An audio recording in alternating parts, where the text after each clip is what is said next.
ஆண்டவரே, உம்மை நன்றியோடு நாங்கள் போற்றுகிறோம்.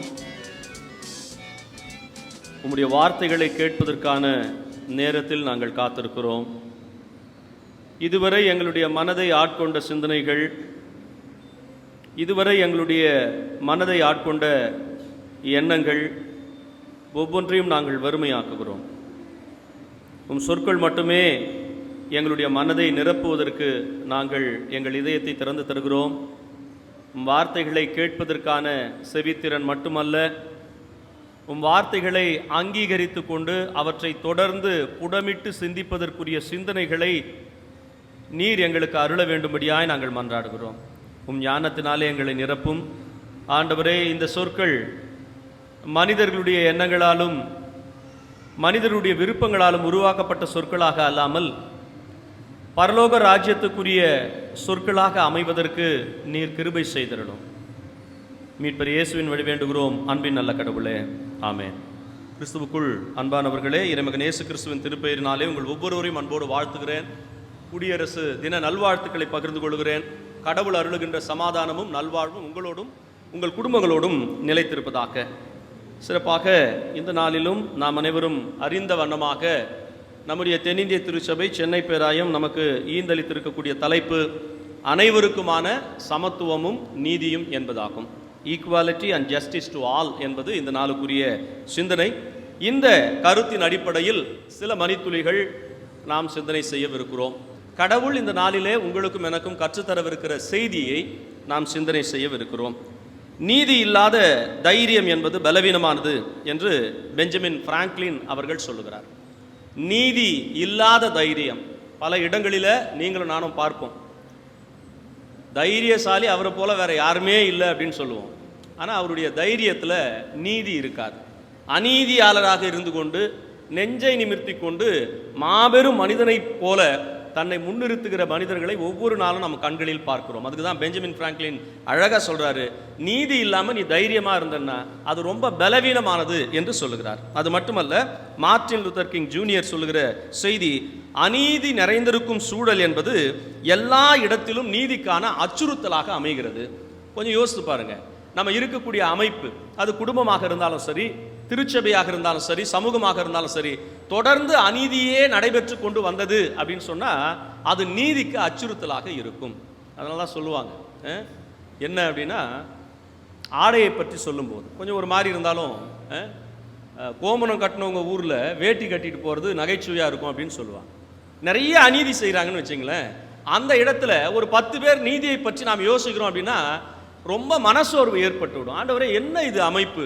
இது திருச்சபையாக இருக்கட்டும், அல்லது குடும்பமாக இருக்கட்டும், சமூகமாக இருக்கட்டும், இவ்வளவு அநீதி நடக்குது, இந்த நீதி நடக்கவே நடக்காதா என்கின்ற ஒரு அச்சுறுத்தல், நீதி சார்ந்த அச்சுறுத்தல் அநீதியின் மூலமாக ஏற்படுகிறது என்று மார்ட்டின் லூதர் கிங் சொல்லுகிறார். அது மட்டுமல்ல, சங்கீதம் 7:11, கடவுள் நடுநிலை தவறாத நீதிபதி, நாள்தோறும் அநீதியை பொறுத்து கொள்ளாத இறைவன் என்று தாவீதின் மூலமாக சொல்லப்படுது.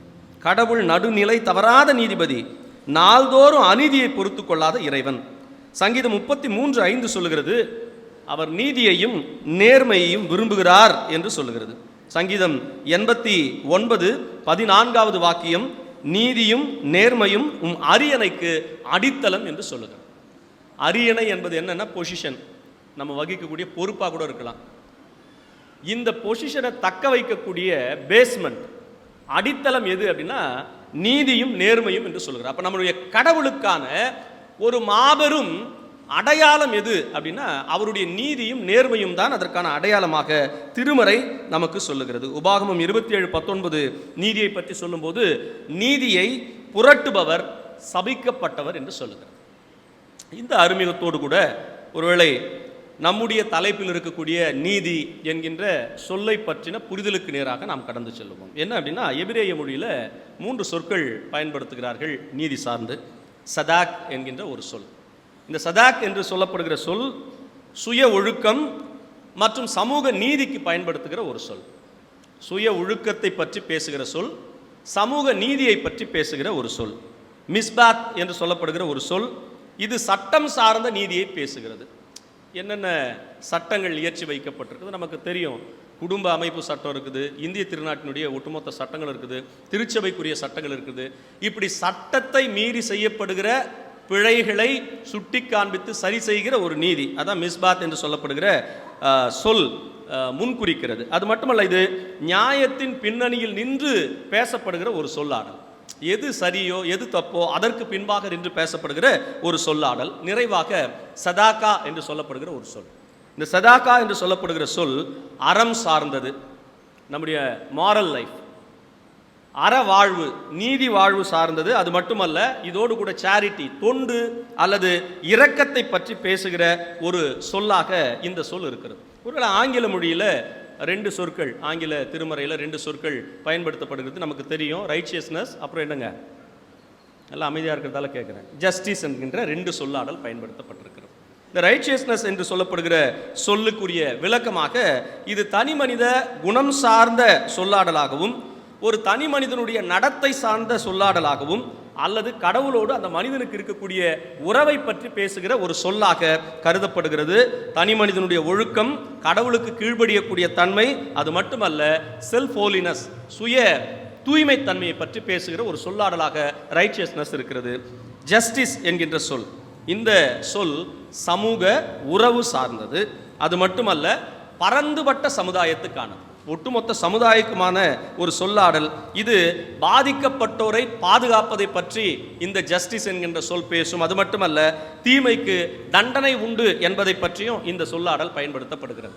ஆனால் யூத பாரம்பரியத்தில் அல்லது யூத சமய வாழ்வில், சமூக வாழ்வில் சதாக்கா என்று சொல்லப்படுகிற இந்த சொல், இது மிட்ஸ்வாத் என்று சொல்லப்படுகிற சட்ட நூலில் இடம்பெற்றிருக்கிற ஒரு சொல். இது மிக மிக முக்கியமானது. சதாக்கா என்பதை அத்தனை யூதர்களும் கடைபிடிக்க வேண்டும்.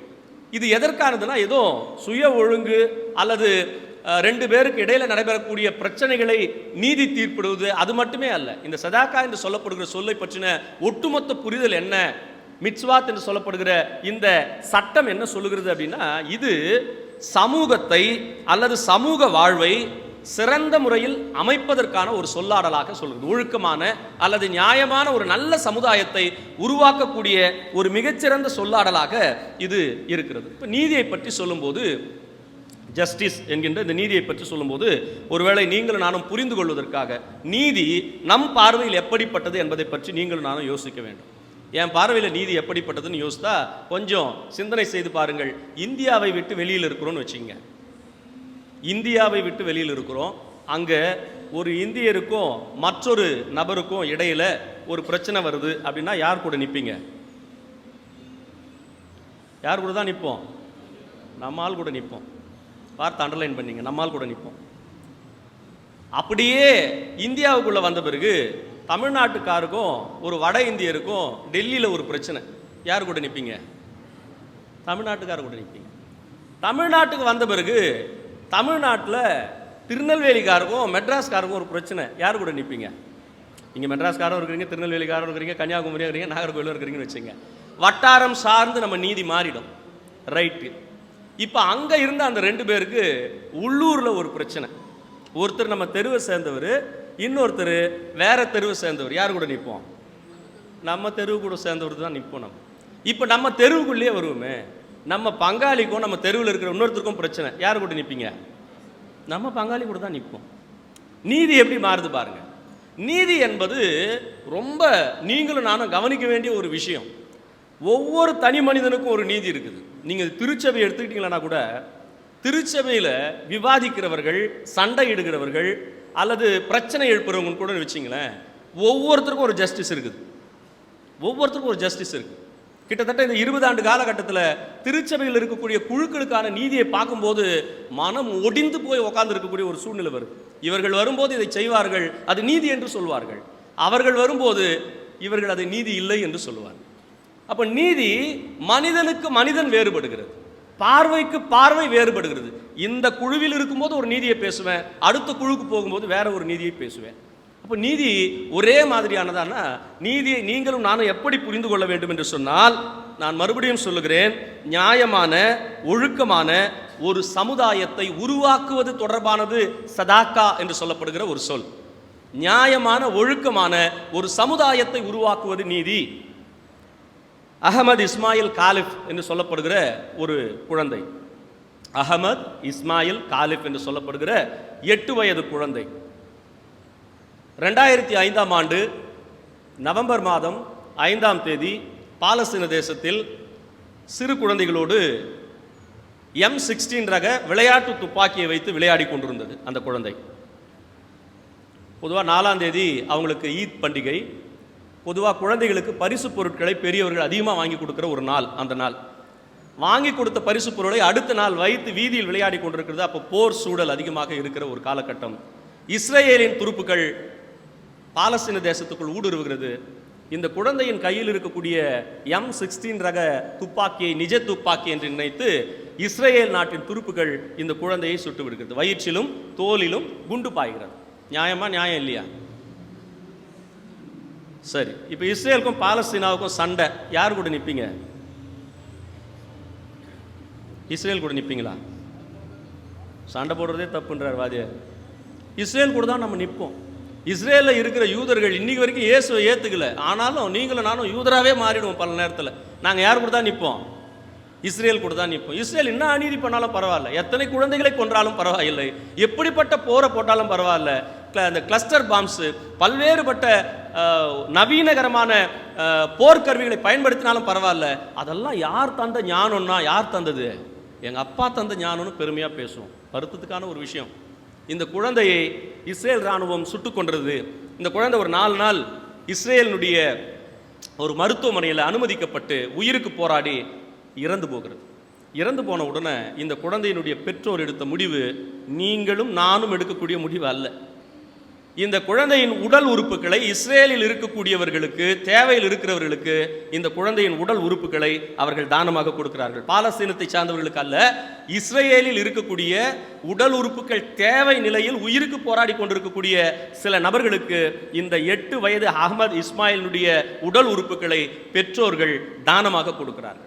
அதுக்கு ஒருத்தர் சொல்றார், என்ன சொல்றாருன்னா, இதயங்கள் ஒன்றிணைவதற்காகவும் சமாதானம் பெருகுவதற்காகவும் அகமது இஸ்மாயிலுடைய பெற்றோர்கள் அந்த குழந்தையினுடைய உடல் உறுப்புகளை இஸ்ரேல் மக்களுக்கு தானமாக தந்தார்கள் என்று சொல்கிறார். இதயங்கள் இணைவதற்காக. ஆனால் இன்னைக்கு வரைக்கும் இந்த போர் நின்றுச்சா அப்படின்னு பார்த்தா நிற்கவே இல்லை. இதில் நான் சொல்ல வர விரும்புகிற செய்தி என்னன்னா, இந்த இஸ்மாயிலுடைய அகமது இஸ்மாயிலுடைய பெற்றோரை பார்த்து சமூகம் சொன்னது, இவர்களைப் போல நீதிமான் வேற யாருமே இல்லை. இந்த மாற்றம் தான் சமூகத்தில் வர வேண்டும். நான் செய்யக்கூடிய ஒரு செயலின் மூலமாக இந்த சமூகம் ஒழுக்கத்தை, நன்மையை, சரியான பாதையை கற்றுக்கொள்ள வேண்டும். அதற்கான சொல்லாடல் தான் என்ன சொல்லாடலுங்க? நீதி என்கின்ற சொல்லாடல், சதாக்கா. நீங்களும் நானும் நினைப்பது போல எனக்கும் அருமையான ஜேக்கப்க்கும் அப்படித்தானே, ஜாக்கும் இடையில ஒரு பிரச்சனை அப்படின்னா 2 பேருக்கும் நடுவில் ஒருத்தர் நீதி சொல்றார் பாருங்க, அது கிடையாதுங்க நீதி. சுத்தமான, ஒழுக்கமான, சிறந்த ஒரு சமுதாயத்தை உருவாக்குவதற்கான சொல்லாடல் இந்த சதாக்கா என்று சொல்லப்படுகிற நீதியை இஸ்ரேல் மக்கள் ஒவ்வொருவரும் அவர்களுக்கு இருக்கக்கூடிய சட்டத்தின் அடிப்படையில் தொடர்ந்து கடைபிடிக்க வேண்டும். அப்படிப்பட்டதுதான் இந்த சொல்லாடல். இப்போ நம்ம படிக்க கேட்ட பகுதியில் லூக்கா நற்செய்தி நூலில் 8ஆம் அத்தியாயத்தில் இடம்பெற்றிருக்கக்கூடிய ஒரு பகுதியை இந்த நாளிலே நாம் ரத்தின சுருக்கமாக சிந்தனை செய்யவிருக்கிறோம். இந்த பகுதி வித்தியாசமான ஒரு பகுதி. இந்த பகுதியில் இருக்கக்கூடிய நிகழ்வு சார்ந்த பிரச்சனைகளை பேசுவதற்கு கூட பல நேரங்களிலே நாம் தயங்குகிறோம். உதிரப்போக்கை பற்றி எப்படி வெளிப்படையாக பேச முடியும்? சமூகத்தில் மனிதர்களுக்கு இருக்கக்கூடிய பிரச்சனைகளை பற்றி பேசுவதுதான் சமயங்களின் வேலை. இங்கு நடைபெறுகிற இந்த ஒரு நிகழ்வில் நீங்களும் நானும் உற்று நோக்குகிற போது நம்முடைய பார்வை எப்படி இருக்கும்னா, எத்தனை ஆண்டுகளாக அவங்க பாதிப்பில் இருந்தாங்க? 12 ஆண்டுகள். ஒரு நோய்வாய்ப்பட்ட, நலிவடைந்த ஒரு பெண் சுகத்தை பெற்றுக்கொள்ளுகிற ஒரு பகுதியாகத்தான் இதுவரை நாம் படித்திருப்போம். இந்த கண்ணை அகற்றிவிட்டு நோய்வாய்ப்பட்டு பலவீனப்பட்டிருக்கக்கூடிய ஒரு பெண் பெறுகிற சுகம் என்கின்ற பார்வையை அகற்றிவிட்டு ஒரு வீரமிக்க, துணிவுமிக்க பெண்ணை பற்றி புரிந்து கொள்வதற்கான பகுதியாக இதை பார்க்க வேண்டும். இயேசுவினுடைய வாழ்வில் அவர் செய்த அற்புதங்கள் அதிகம், நமக்கு தெரியும். ஆனால் இந்த அற்புதம் என்ன அற்புதம் தெரியுங்களா? அவர் செய்யாத அற்புதம். நீங்கள் யோசித்து பாருங்கள். இயேசு இந்த அற்புதத்தை செய்யவில்லை. இயேசுவால் இந்த அற்புதம் நிகழ்ந்தது என்பது உண்மை. ஏன்னா பார்வையற்றவரை பார்க்கிற போது அவங்களை அழைத்து அவர்களுக்கு பார்வை தருகிறவராக, பேச இயலாதவர்களை பேச வைக்கிறவராக, திமிர்வாதத்தில் படுத்த படுக்கையாக இருக்கக்கூடியவருக்கு சுகம் தருகிறவராக, இப்படி போகிற இடங்களெல்லாம் இருக்கிற உடல்நல குறைவுகளை எல்லாம் சரி செய்யக்கூடிய பரலோக ராஜ்யத்தினுடைய பணியை இயேசு மிக சிறப்பாக செய்தார். அதில் எந்த மாற்று கருத்தும் இல்லை. ஆனால் இந்த சுகப்படுத்துகிற நிகழ்வு அவரையும் அறியாமல் நடந்த ஒரு நிகழ்வு. அதுக்கப்புறம் தான் சுகம் கிடைத்த பிறகுதான் என்னை தொட்டது யார் என்று கேட்கிறார். இந்த நிகழ்வை பற்றின ஒரு புரிதலுக்கு நேராக நாம் போவோம். யூத பாரம்பரியத்தில் இந்த உதிரப்போக்கு என்று சொல்லப்படுவது நம்முடைய சமூக வாழ்விலும் காணப்படுகிற தீட்டு என்கின்ற ஒரு அடைப்புக்குள் தான் வருகிறது. இந்த தீட்டு என்கின்ற நிலைப்பாடு பெண்களுக்கு இல்லை என்று சொன்னால் நீங்களும் நானும் உலக வாழ்வில் ஜென்மிப்பதற்கு, பிறப்பதற்கான வாய்ப்பு இல்லவே இல்லை என்பதை முதலாவது புரிந்து கொள்ள வேண்டும். இந்த தீட்டுக்குரிய சூழலில் இஸ்ரேல் சமூகத்தில் பெண்கள் என்ன கட்டளைகள் எல்லாம் கடைபிடிக்க வேண்டும் என்பதை பற்றின பல்வேறுபட்ட வரையறைகள் இருக்கிறது. ஒருவேளை வாய்ப்பு இருந்ததுன்னா வீட்டுக்கு போய் நீங்கள் லேவியர் 15ஆம் அத்தியாயத்தையும் 18ஆம் அத்தியாயத்தையும் பொறுமையோடு அமர்ந்து படித்து பாருங்கள். தீட்டை பற்றின, அதுவும் பெண்களுக்கு வரக்கூடிய இந்த தீட்டை பற்றின பதிவுகள் மிக விளக்கமாக அதில் எழுதப்பட்டிருக்கும். மிட்சுவா சட்டத்திலும் அதிகமான புரிதல்கள் இதில் இருக்கிறது. இதில் ஒரு 3 நிலைப்பாடுகள் மிக முக்கியமானவை. ஒன்று, தீட்டுக்கு உட்பட்டிருக்கக்கூடிய பெண் அவர் வீட்டை விட்டு புறந்தள்ளி இருக்க வேண்டும். அந்த தீட்டு காலகட்டங்களில் கிட்டத்தட்ட யூத சட்டத்தின் அடிப்படையில் 7 நாட்கள் தீட்டுக்குரிய நாட்களாக கணக்கிடப்படும். 7 நாட்கள் முடிந்த பிறகு மிக்வா என்று சொல்லப்படுகிற ரிச்சுவல் பாத், சடங்கு குளியல் நடைபெறும். ஒவ்வொரு மாதமும் நடைபெறும். இந்த சடங்கு குளியல் முடிந்த பிறகுதான் அவர்கள் வீட்டுக்குள் வர வேண்டும். அது வரைக்கும் என்ன கட்டுப்பாடுன்னா, இவங்களுக்கு ஒரு ட்ரெஸ் கோடு கொடுப்பாங்க. இவர்கள் தீட்டில் இருக்கிறவர்கள் என்பதற்காக இவர்களுக்கு ஒரு ட்ரெஸ் கோடு கொடுக்கப்படும். அது ஒருத்தர் எழுதுறாரு, அது கருப்பு நிற ஆடையாக இருக்கலாம் என்று எழுதுகிறார். கருப்பு நிற ஆடையாக இருக்கலாம். 2வது, அவர்கள் அந்த குறிப்பிட்ட இடத்தை விட்டு, எல்லையை விட்டு வேறு எங்கும் போகக்கூடாது. அவர்களுக்கு எல்லை தீர்மானிக்கப்படுகிறது. நினைவில் வைத்துக் கொள்ளுங்கள். 1, அவர்களுக்கு ஆடை தீர்மானிக்கப்படுகிறது. என்ன நிறத்தில் அணிய வேண்டும் என்கின்ற ஆடை தீர்மானிக்கப்படுகிறது. 2வது, எவ்வளவு தூரம் அவர்களுடைய எல்லை என்கின்ற எல்லை தீர்மானிக்கப்படுகிறது. 3வது, சமூக வாழ்வில் இருக்கக்கூடிய இயல்பான மனிதர்களை அவர்கள் சந்தித்து விடவே கூடாது, தொட்டு விடக்கூடாது, பேசிவிடக்கூடாது, அருகில் நிற்கக்கூடாது. அப்படி நின்னா லேவியர் 15-18 சொல்லப்பட்டிருக்கிறது. அப்படி நின்றால் இந்த 7 நாட்கள், அது ஒரு ஆணோட பேசுறாங்க, கணவரோட பேசுறாங்க, இல்ல சகோதரனோட பேசுறாங்கன்னு கூட வச்சுங்களேன், இந்த தீட்டு அவருக்கும் போயிடும். 7 நாள் அவரும் என்ன பண்ணோம்னா சமூகத்திலிருந்து புறந்தள்ளி வைக்கப்பட்டிருக்க வேண்டும். மிக்வா என்று சொல்லப்படுகிற அந்த ரிச்சுவல் பாத், குளியலை செய்துவிட்டு 7 நாட்களுக்கு பிறகு தூய்மை சடங்குக்காக அதை செய்துவிட்டு மறுபடியும் அவர் குடும்ப வாழ்வில் இணைத்துக் கொள்ளப்படுவார். இந்த அளவுக்கு கடுமையான சட்டங்கள் இருக்கக்கூடிய ஒரு சூழலில் தான் இந்த பெண் இந்த சுகத்தை பெற்றுக்கொள்கிறார். இப்போ நம்ம யோசிக்கணும், இவ்வளவு அடிமைத்தனம் இன்னைக்கு கூட நம்முடைய சமூக வாழ்வில் சில இடங்களில், சமீபத்தில் கடந்த ஆண்டு கூட பேசப்பட்டது, இந்த மாதவிடாய் காலகட்டங்களில் பெண்கள் ஒரு கிராமத்தில் ஒட்டுமொத்தமாக ஒரு இடம் கட்டி வச்சுருப்பாங்க, அங்கே போய் என்ன பண்ணுவாங்க, எல்லாம் நிற்கக்கூடிய ஒரு சூழல்லாம் பேசப்பட்டது, செய்திகளில் நாம் பார்த்துருப்போம். இங்கே இந்த பெண் தனக்கான நீதியை, சுகம் என்கின்ற தனக்கான நீதியை பெற்றுக்கொள்ள வேண்டுமானால் சில கட்டுப்பாடுகளை தகர்க்க வேண்டிய சூழலுக்கு தள்ளப்படுகிறார். இப்போ அந்த அம்மா இயேசுவை பார்ப்பதற்கு பயணப்படுறாங்க. நான் கொஞ்சம் அப்படி கற்பனை பண்ணி பார்ப்போம். இந்த அம்மா முதல்ல வீட்டிலேருந்து வரணும்னா ஃபர்ஸ்ட் என்ன பண்ணியிருக்கணும்னு நினைக்கிறீங்க? சொல். ட்ரெஸ் கோடை மாற்றிருக்கணும், இல்லைன்னா கண்டுபிடிச்சிருவாங்க. இந்த அம்மா முதலில் வீட்டிலிருந்து வெளியில் இயேசுவை நோக்கி பயணிக்க வேண்டுமானால் முதலாவது தன்னுடைய அடையாளத்தை மாற்றிக்கொள்ள வேண்டும். நீதி பெறுகிற வாய்ப்பு அல்லது நீதியை செய்யக்கூடிய வாய்ப்பு, நீதிக்குரிய சமூகமாக இந்த உலகத்தை மாற்ற வேண்டும் என்கின்ற நிலைப்பாடு இருந்தால் முதலாவது ஒரு தனி மனிதன் செய்ய வேண்டிய விஷயம் என்ன தெரியுங்களா? தன் அடையாளத்தை மாற்றிக்கொள்ள வேண்டும். நம்ம சொல்லுவோம், எதை வேணாலும் விட்டு கொடுப்பேன், நான் எதை விட்டு கொடுக்க மாட்டேன், என் அடையாளத்தை விட்டு கொடுக்க மாட்டேன். என்ன உங்கள் அடையாளம்? என்ன என்னுடைய அடையாளம்? என் அடையாளம் எதுங்க? உங்கள் அடையாளம் எது?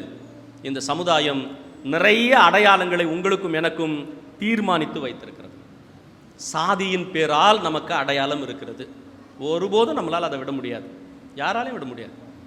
அது ஒரு மாபெரும் பிசாசு, அதை விட்டுறவே முடியாது. சாதி என்கின்ற அடையாளம், மொழி என்கின்ற அடையாளம், இனம் என்கின்ற அடையாளம், வட்டாரம் என்கின்ற அடையாளம், நாம் சார்ந்திருக்கக்கூடிய பொருளாதாரம் என்கின்ற அடையாளம், கல்வி என்கின்ற அடையாளம், இந்த அடையாளங்களை எல்லாம் பல நேரங்களில்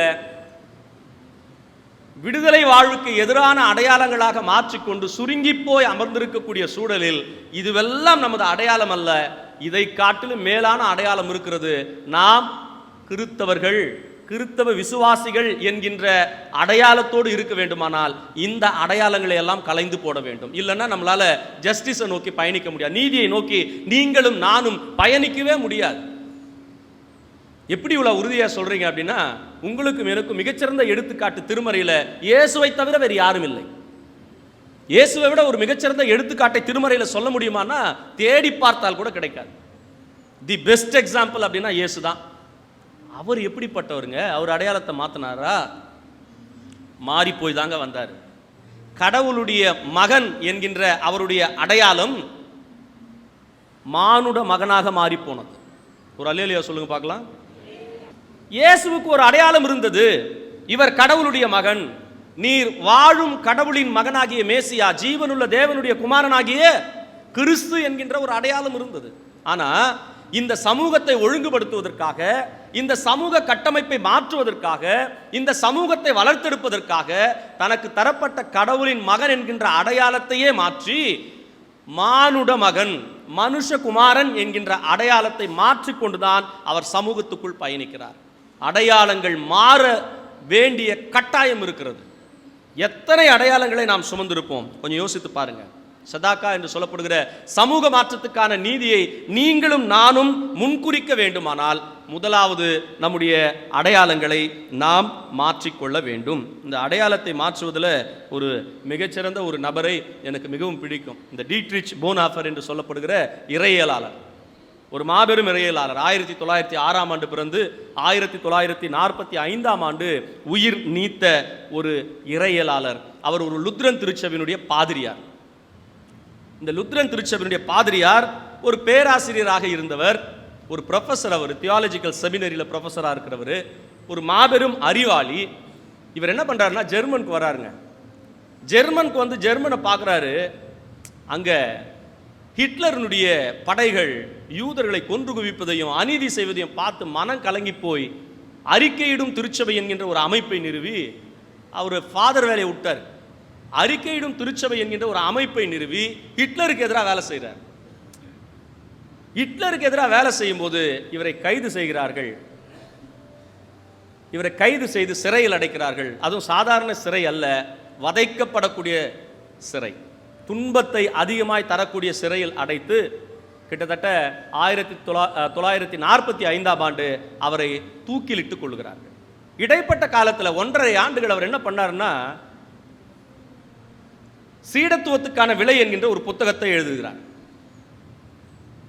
இந்த சீடத்துவத்துக்கான விலை என்கின்ற அந்த புத்தகம் மக்களுக்கு மத்தியில் மிகப்பெரிய அதிர்வலைகளை ஏற்படுத்தி ஒரு பெரிய மாற்றத்தை ஹிட்லருக்கு எதிராக மக்கள் கிளர்ந்தெழுவதற்கான வாய்ப்பை தருகிறது. நீங்கள் யோசித்து பாருங்கள், பாதிரியார் என்கின்ற அடையாளத்தோடு ஒருவேளை போனாஃபர் இருந்திருப்பார் அப்படின்னு சொன்னால் பெரிய மாற்றங்கள் வருவதற்கு, மக்கள் அறிவை கற்றுக்கொள்வதற்கு, மக்கள் நீதியை புரிந்து கொள்வதற்கான வாய்ப்பே இல்லாமல் போயிருக்கும். அந்த அடையாளத்தை புறந்தள்ளி கடவுளுக்கான நீதி செய்யக்கூடிய சமூக மாற்றத்துக்கான ஒரு மனிதனாக தன்னை அடையாளப்படுத்தினதன் மூலமாக ஒரு மாபெரும் வல்ல செயல் சமூக வாழ்வில் ஏற்படுகிறது. நீங்களும் நானும் கூட இன்னைக்கு நிறைய அடையாளங்களை சுமந்து கொண்டு இருக்கிறோம். என்னைக்காவது யோசித்து பார்த்துருக்குறோமா, சாமி நான் எந்த அடையாளத்தில் இருக்கிறேன்? நான் நிறத்தால் அடையாளப்படுத்தப்படுறேனா, சாதியால், மொழியால், இனத்தால், வட்டாரத்தால், இப்படியெல்லாம் நான் அடையாளப்படுத்தப்படுறேனா? இப்படி எனக்குரிய அடையாளங்களை நான் வைத்துக் கொண்டிருந்தால் நிச்சயமாக பரலோக வாழ்வுக்கு நான் தகுதியற்றவனாக மாறி போய் விடுவேன். என் அடையாளமாக யார் இருக்கணும் அப்படின்னா நீரே என் அடையாளமாக மாற வேண்டும். என்னை காண்கிறவர்கள் என் மொழியை, என் நிறத்தை, என் இனத்தை, என் சாதியை, என் பாலினத்தை பார்க்கக்கூடாது, என் பொருளாதாரத்தை பார்க்கக்கூடாது, என் படிப்பை பார்க்கக்கூடாது. மாறாக என்னை பார்க்கிறவர்கள் உம்மையே காண வேண்டும், நீரே என் அடையாளமாக மாற வேண்டும் என்பதில் தான் நீதிக்கான பயணம் தொடங்குகிறது. இந்த பெண்மணி தன் ஆடையை மாற்றினார், நீதிக்கான பயணத்தை அங்கு தொடங்குகிறார். ரெண்டாவது அவங்க என்ன பண்ணியிருக்கணும் அப்படின்னு பார்த்தீங்கன்னா, என்ன பண்ணியிருக்கணுங்க, பிரசங்கத்தை நீங்களே பண்ணிடுவீங்க அப்படின்னு நினைக்கிறேன் நான்.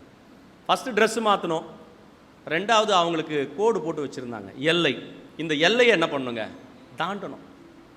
எல்லை தாண்டுதல் அப்படின்றது ஒரு பெரிய பயங்கரவாதம் தான். இன்றைக்கி இந்தியாவினுடைய எல்லையில் பாகிஸ்தானியர்கள் தாண்டுனா என்ன ஆகுங்க, சுட்டுருவோம். இல்லை நம்ம அவங்களுடைய எல்லையை தாண்டினா அவங்க சுட்டுருவாங்க. எல்லை தாண்டுவது என்பது பயங்கரவாத தன்மை. ஆனால் இந்த பெண்மணி தனக்கு விதிக்கப்பட்டிருக்கக்கூடிய ஒரு மிகச்சிறிய வட்டத்திலிருந்து வெளியேறுகிறார். பல நேரத்தில் நம்ம பேசுவோம் விளையாட்டுக்கு, கோட்டை தாண்டி நீயும் வரக்கூடாது நானும் வரமாட்டேன் அப்படின்னும். கோர்ட்டில் தான் நம்ம வாழ்க்கையே இருக்கும். நீ உன் எல்லையில் நின்று பேசு. குடும்பத்தில் கூட பேசும்போது மனைவி ஏதாவது கோபமாக பேசிட்டாங்கன்னு வச்சுங்களேன், அந்த எல்லையில் நின்று பேசு. நீ யாரு, நீ யாரு, மனைவின்னு சொல்ல மாட்டோம், பொண்ணுன்னு சொல்ல மாட்டோம். நீ ஒரு பொம்பளை. ஒரு பொம்பளை ஒரு ஆம்பளை எடுத்து என்ன பண்ணக்கூடாது, பேசக்கூடாது. இப்படி பேசுகிறவங்கெல்லாம் மோசமானவங்கன்னு இங்கே பதிவு பண்ணுறேன். தயவுசெய்து மனமாக இருக்கு. நீ ஒரு பொம்பளை பேசக்கூடாது. ஏன்னா பொம்பளைக்கு ஒரு எல்லை இருக்குது, பெண்ணுக்கு ஒரு எல்லை இருக்கிறது. அந்த எல்லையை தாண்டி நீ பேசிடக்கூடாது. ஏன்னா உங்களுக்கான குணநலன்களை, எல்லைகளை ஆண்கள் வகுத்து வைத்திருக்கிறோம். அச்சம், நாணம், மடம், பயிர்ப்பு, இன்னும் போயினே இருக்கும். ஆனால் இவருக்கு என்ன சொல்லுவாங்க கேளுங்களேன், ஆணுக்கு நாங்கள் இலக்கணம். ஃபஸ்ட்டு இலக்கணமே ஆணுக்கு என்ன தாங்க, வீரம். வெளியில் ஒரு சண்டை நடக்குதுன்னா உள்ள 2 காலம் ஆடின்னு இருக்கும், வெளியில் கூட போக மாட்டார். ஆனால் இவருக்கான வரையறை என்னென்னா, சமூகம், இலக்கியம், பண்பாடு வகுத்து வைத்திருக்கக்கூடிய கூற்று என்னென்னா, இவர் வீரமானவர். எல்லைகள் எப்படி வகுக்கப்படுகிறது என்பதை நீங்களும் நானும் யோசித்து பார்க்க வேண்டும். பெண்களை காட்டிலும் வலிகளை தாங்குவதற்கான ஆற்றல் ஆண்களுக்கு 100% இல்லவே இல்லை. பேறுகால வலியை விட ஒரு மிகப்பெரிய வலி உலக வாழ்வில் வேற எவனுக்குமே எதுவுமே கிடையவே கிடையாது. அப்படிப்பட்ட வலியையே தாங்கக்கூடிய ஒரு பேராற்றலை கடவுள் பெண்களுக்கு தந்திருக்கிறார். எல்லைகள் மனிதர்களாகிய நம்மால் வகுக்கப்படுகிறது. இந்த எல்லைகளை தாண்ட வேண்டிய அவசியம் நம் அத்தனை பேருக்கும் இருக்கிறது. ஒருவேளை இயேசுவினுடைய வாழ்வில் கூட இந்த எல்லைகளை தாண்டுகிற பிரச்சனை தொடர்ந்து இருந்து கொண்டே இருந்தது. எந்த எல்லை அப்படின்னா, இஸ்ரேல் சமூகத்தில் திருச்சபை வகுத்து வைத்திருக்கக்கூடிய சமய சட்டங்கள் என்பது ஒரு எல்லை. இந்த சட்டம் என்கின்ற எல்லையை தாண்டி எந்த மனிதனும் பயணிக்க முடியாது, எந்த மனிதனும் பயணிக்க முடியாது. இது ஒரு எல்லையை தீர்மானித்து வைத்திருக்கும். ஒரு யூதன், அந்த யூதன் ஆணாக இருந்தால் பெண்ணாக இருந்தால் இந்த அளவுக்குத்தான் அவன் இருக்க வேண்டும் என்கின்ற வரையறைகளை வகுத்து வைத்திருக்கிறது. ஆனால் இயேசு தன்னுடைய வாழ்வில் இந்த வரையறைகளை எல்லாம், எல்லைகளை எல்லாம் தாண்டக்கூடியவராக இருக்கிறார். ஓய்வு நாளை எப்படி அனுசரிக்க வேண்டும் என்கின்ற வரையறை வைக்கப்பட்டிருந்த போது, ஓய்வு நாளில் சுகத்தை பெறுவது எவ்வளவு அவசியமானது என்பதை பற்றி இயேசு பேசுகிறார். சமயம் வகுத்து வைத்திருக்கிற எல்லை. யூத சமயம் கானானியர்களையோ, கிரேக்கர்களையோ, ரோமர்களையோ, சமாரியர்களையோ ஏற்றுக்கொண்ட சமூகமே அல்ல யூத சமூகம், யூத சமயம். ஆனால் இயேசு அந்த எல்லைகளையும் தாண்டி கிரேக்கர்களை, ரோமர்களை, சமாரியர்களை, கானானியர், இவர்கள் எல்லாரையும் நேசிப்பதற்கான பரந்துபட்ட ஒரு வாழ்வை உண்டாக்குகின்றார். நீதியை நோக்கி பயணித்து நல்ல சமூகத்தை உருவாக்க வேண்டுமானால் அடையாளம் மாற்றப்பட வேண்டியது மட்டுமே ஒரு செயல் அல்ல, மாறாக எல்லைகளை தாண்ட வேண்டிய மிக முக்கியமான அவசியம் நமக்கு இருக்கிறது. மூன்றாவது அவங்க என்ன பண்ணியிருக்கணும் அப்படின்னு நீங்கள் யோசிப்பீங்க அப்படின்னா, மூன்றாவது அவர்கள் செய்த ஒரு மிகப்பெரிய ஒரு செயல், சட்டத்தை அவர்கள் மீறினார்கள். சட்டத்தை மீறுறது சரியா தப்பாங்க? சட்டத்தை மீறுவது பாவமா, பாவம் இல்லையா? பாவம் தான் சட்டத்தை மீறுறது. யூத சட்டம் சொல்லுகிறது, உதிரப்போக்கு இருக்கக்கூடிய பெண்மணி பொது இடங்களுக்கு போகவே கூடாது. ஆனால் இந்த பெண்மணி தன் ஆடையின் அடையாளத்தை மாற்றிக்கொண்டார், தனக்கு வகுக்கப்பட்ட எல்லையை அவர் தாண்டினார். மூன்றாவது, இந்த சட்டத்தை அவர் புறம் தள்ளுகிறார். சட்டத்தை அந்த பெண்மணி என்ன பண்ணலங்க, மதிக்கல. ஆனால் சட்டத்தை மதிக்கலைன்னா நம்மலாம் தப்பானவங்களாயிடும். ஒன்றும் இல்லை, சிக்னல் இருக்குது, ரெட் கோட் போட்டாங்க, இல்லை ரெட் சிக்னல் போட்டாங்க.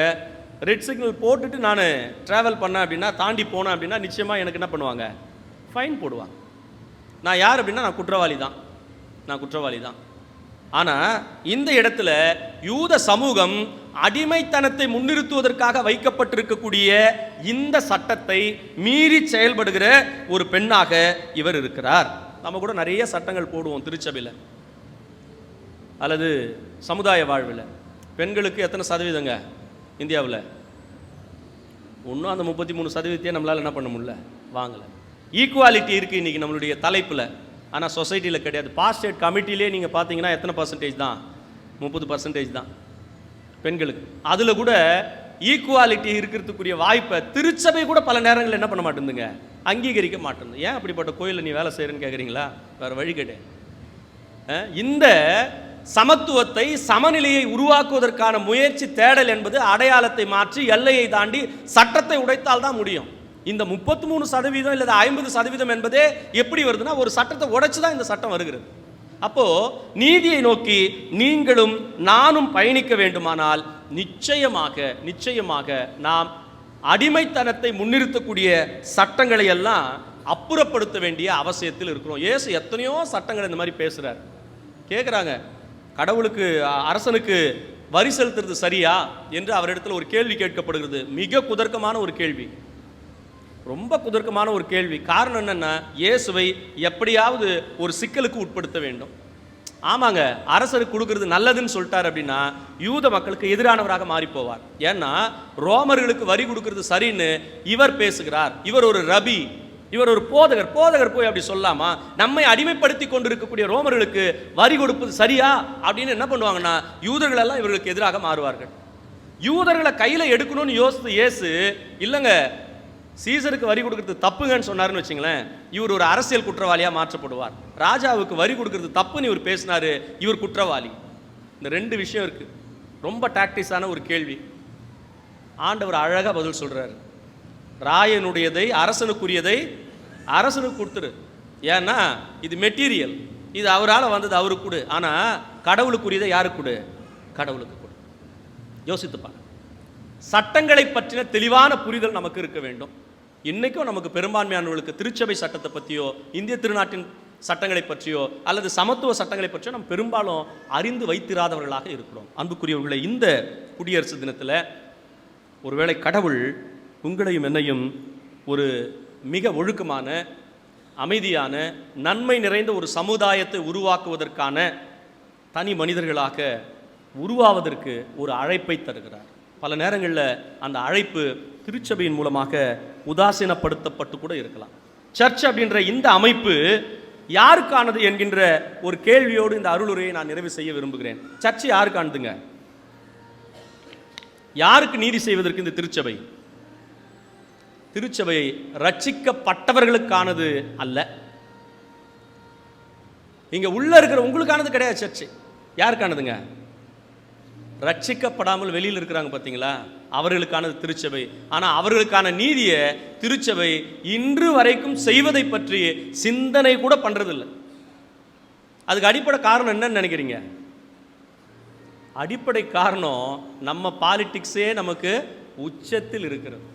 இன்னைக்கு கோயிலுக்கு போனால் என்ன பிரச்சனை வருமோ, என்ன சண்டை வருமோ, இன்னைக்கு இந்த குரூப் என்ன கேள்வி கேட்குமோ, அந்த குரூப் என்ன பேசுமோ, இன்னைக்கு அவர் இந்த பிரச்சனையை எப்படி திருப்புவாரோ, இவர் அந்த பிரச்சனையை எப்படி திருப்புவாரோ, இந்த குழப்பங்கள். திருச்சபையை நடத்துறவங்களுக்கு இருக்கிற பிரச்சனை என்ன அப்படின்னா, திருச்சபையை நடத்துகிறவர்கள் யாரோடு இருக்கிறார்கள் என்பது மிகப்பெரிய பிரச்சனை.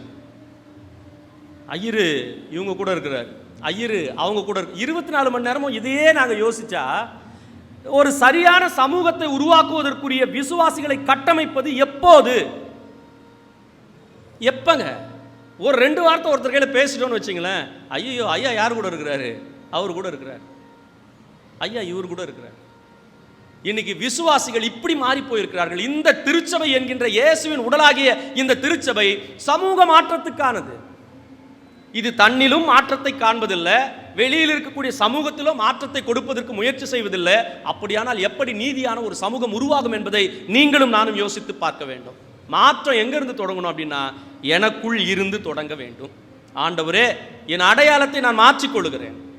எனக்கான எல்லை பல நேரங்களில் திருச்சபையில் என்ன அப்படின்னா, அநீதி செய்கிறவர்களை பார்த்து நான் வாய் மூடின்னு போயிடுவேன், நன்மை செய்கிறவங்களை பாராட்டவும் மாட்டேன்.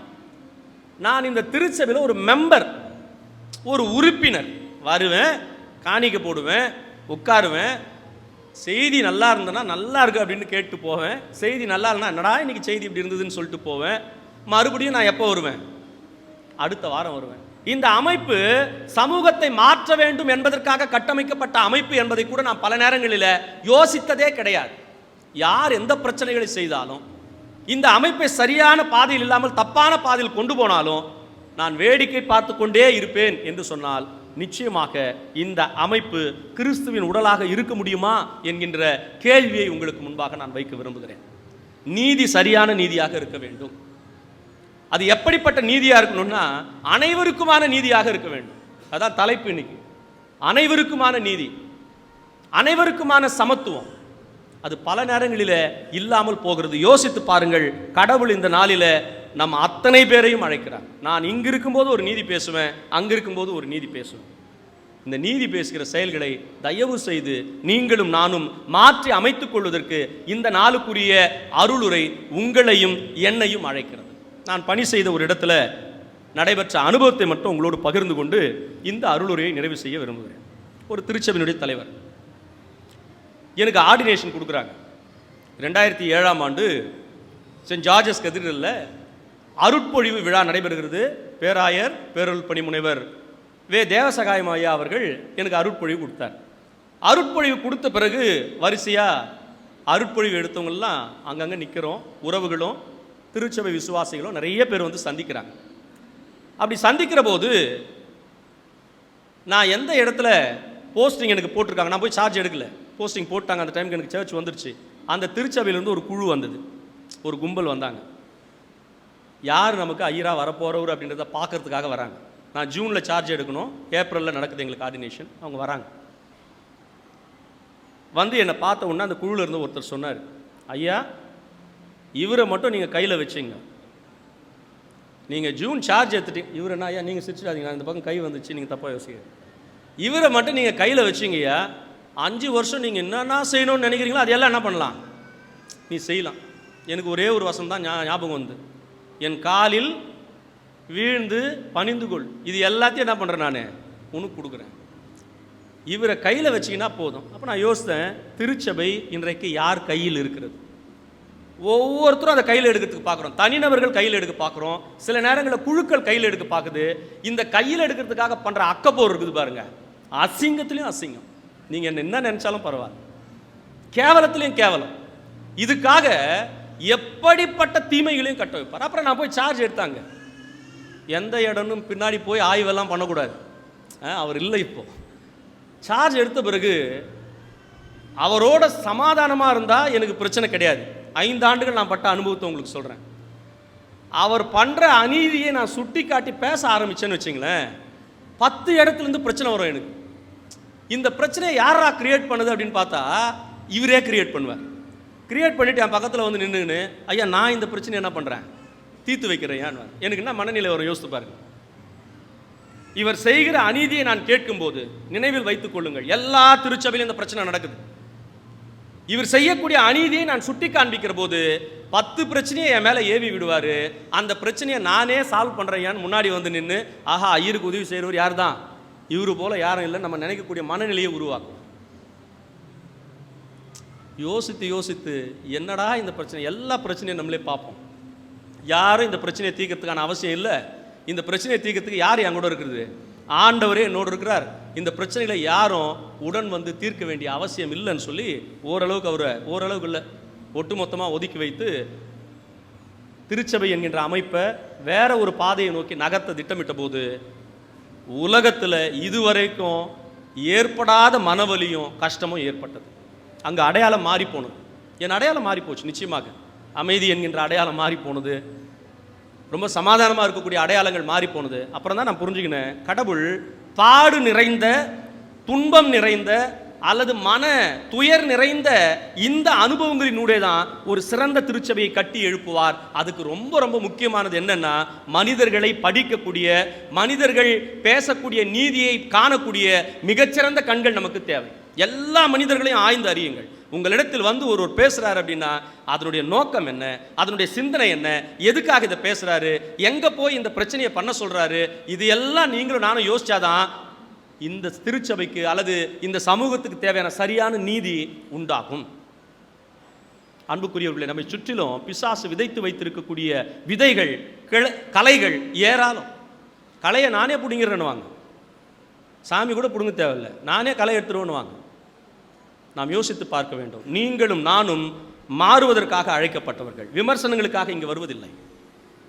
நீதியை பற்றி விமர்சித்து விட்டு போவதற்கு நாம் இங்கு வரவில்லை. மாறாக எனக்குள் இருக்கக்கூடிய நீதியை சரி செய்து கொள்வதற்கும் புடமிட்டு பார்ப்பதற்கும் தான் கடவுள் நம்மை அழைத்திருக்கிறார். என்னை நான் புடமிட்டு பார்க்க வேண்டும். சுவாமி, நான் என் அடையாளத்தில் எப்படி இருக்கிற சாமி? எனக்கு கொடுத்திருக்கக்கூடிய எல்லையை தாண்டுவதற்குரிய துணிவு அந்த பெண்ணை போல எனக்கு இருக்கிறதா? அந்த பெண்ணை போல அடிமைத்தனப்படுத்தப்படுகிற சட்டங்களை உடைத்தெடுக்கக்கூடிய ஆற்றல் எனக்கு இருக்கிறதா? ஒருவேளை இதை நீங்கள் எனக்கு தந்துட்டீங்க அப்படின்னு சொன்னால் என் சர்ச்சும் நல்லா மாறும், என் குடும்பமும் நல்லா மாறும், என் சமூகமும் நன்றாக இருக்கும் என்கின்ற ஒரு புரிதல் உங்களுக்கும் எனக்கும் தேவை. அன்பானவர்களே, நம்மை அர்ப்பணிப்போம். கடவுள் உங்களையும் என்னையும் ஒவ்வொருவரையும் நீதியான வாழ்வுக்கு அழைத்திருக்கிறார். சதாக்கா என்று சொல்லப்படுகிற நல்ல சமூகத்தை உருவாக்குவதற்காக உங்களையும் என்னையும் அழைத்திருக்கிறார். 1000 தடைகள் வரலாம், 1000 மனக்குழப்பங்களை பிசாசு விதைக்கலாம். அது தனி நபர்களின் மூலமாக இருக்கலாம், குழுக்களின் மூலமாக இருக்கலாம். எல்லா பிரச்சனைகளையும் சரி செய்வதற்கு கடவுள் பேராற்றல் மிக்கவர். என் தைரியத்தால், என் திறனால், என் பேச்சு வன்மையால், என்னுடைய பல்வேறுபட்ட திறன்களால் பிரச்சனைகளை நான் சரி செய்து விடுவேன் என்கின்ற எண்ணம் அல்ல. மாறாக என்னோடு உடன் இருக்கக்கூடிய கிறிஸ்துவினாலே எல்லாவற்றையும் செய்வதற்கு எனக்கு பலன் இருக்கிறது. கடவுள் உங்களை ஆற்றுவார், உங்களை தேற்றுவார். கடவுள் உங்களுக்கு துணிவை தருவார். தொடர்ந்து நல்ல சமூகம் உருவாவதற்கு நாம் உழைப்போம். கர்த்தருக்கு மகிமை உண்டாவதாக. ஆமென்.